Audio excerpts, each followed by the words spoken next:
class. My citizen science project was done on light pollution, which is a problem that many people don't realize is a major threat to our environment. To begin the process, I logged on to citiesatnight.org, and this is the homepage of that website. As I delved into the website, I read a blurb about what light pollution really was, and it informed me that light pollution affects both the human species as well as animal species. In terms of animal species, light pollution disturbs the migratory patterns and breeding patterns of animals. This is due to the influx of light that is different from the natural light that these animals would be stimulated with. In addition, in terms of humans, light pollution can lead to disrupted metabolism as well as disrupted sleeping cycles, again, due to the overstimulation of light that is not natural. So, an introduction, I decided to pursue the Lost at Night project due to the fact that it intrigued me. This is the homepage of that project, and to contribute, you simply click the Contribute button. The goal of the Lost at Night project is to overlay maps in terms of Google Maps, as well as images from the ISS, or the International Space Station. And it is to find out where the biggest offenders of light pollution are in the world. Tutorial, this being an image from the ISS, goes into a video.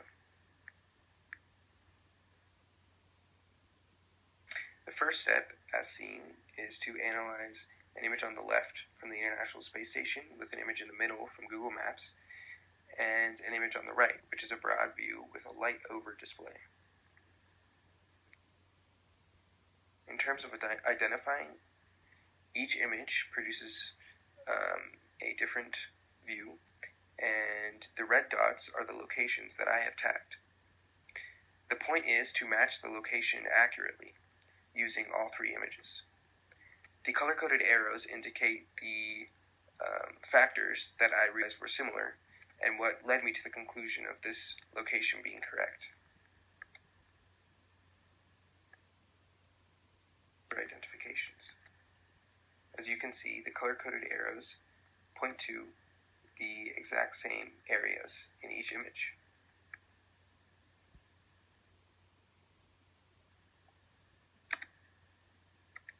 Some images, like this one, are slightly blurry, but you can still tell the overall display of light. This one, for example, is much easier to identify due to the fact that there is not much light pollution around that central location. In addition, the image in the middle from Google Maps is able to geographically identify the area. This is again an image where there is not much light pollution around the area, and you can see how the factors are the same.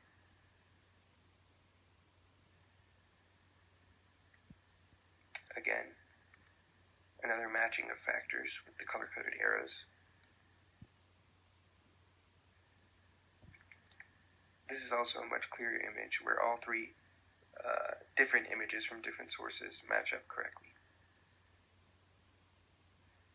Some identifiable situations did arise, but with those you can just click the I don't know button and continue on with the... An interesting situation, like in this case, was where the ISS was actually pictured in the image. I identified 135 tasks or images over the course of about 2.5 weeks, with each one taking about 10 minutes.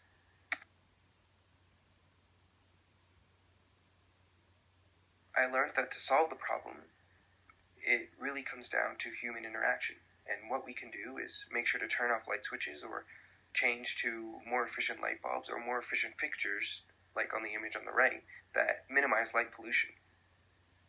These can be designed efficiently so that light pollution is not a major problem in terms of animal species as well as our species.